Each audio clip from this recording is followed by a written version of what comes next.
Welcome back. News Central now continues in Southern Africa, where 5 children have died in Pretoria after their mothers and two sisters allegedly left the children alone in the shack overnight after they went out to have a drink at a nearby tavern.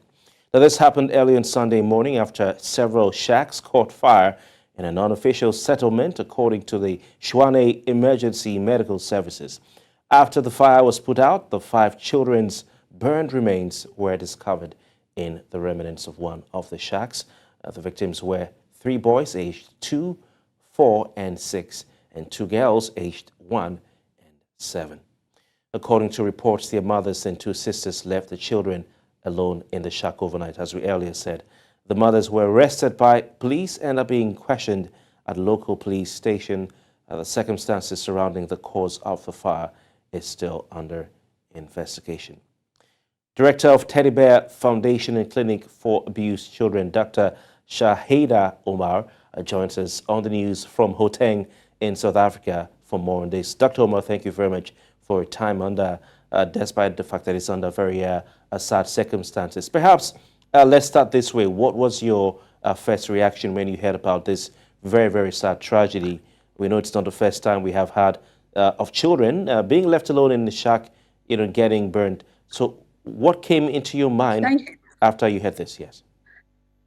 Thank you for this opportunity. It's both alarming, it's shocking, and it's a horrendous tragedy. For the loss of one child is the loss of many children. And under such circumstances, one cannot even begin to think or fathom what went through the minds of those children. If we look at their ages, between the ages of 1 and 7 years old, and they were locked in, so there was no form of escape. And of course, I think there's huge and grave concern around the fact that they were left unattended, unsupervised, and locked away where there was no form of escape. These children were trapped in a blaze and lost their lives. And you are absolutely correct. This is not the first time this kind of tragedy has occurred. We see this over the years, and one cannot understand how people can find themselves in this kind of situation, leaving children to fend for themselves and, be victims of such a tragedy. We've had conversations like this a number of times, in different parts of the world, but we still find parents making the same mistakes now and again. Can we say this recent, occurrence in South Africa is due to lack of awareness, lack of insight, or it is simply down to parents being plain reckless? So I agree. I think it is a lack of insight, a lack of understanding. And the reality is that it's probably occurred on more than one occasion. So a false sense of security that the children will be fine, that because in the past they've been left on their own, they were okay. And that is the kind of confidence that the two mothers left their children on their own. So yes, I think what one needs to understand that this constitutes a criminal offense, because if we look at the act, the Children's Act, it's looking at the best interest of the child and leaving children locked in with no form of escape, no adequate supervision. If we look at the Constitutional Act, which Section 28 speaks to children's rights, this has certainly violated that code of rights. No protection, no health care, no security. The children were left to die in that blazing flames.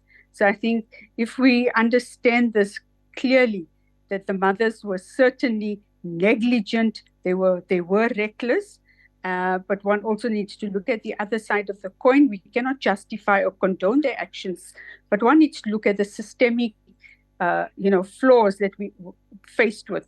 Living in a shack, living in impoverished conditions, overcrowded conditions, and the lack of recreational facilities, opportunities, probably led to many frustrations or need to release, their feelings and feel better about themselves. So these mothers, the intention was not to harm the children.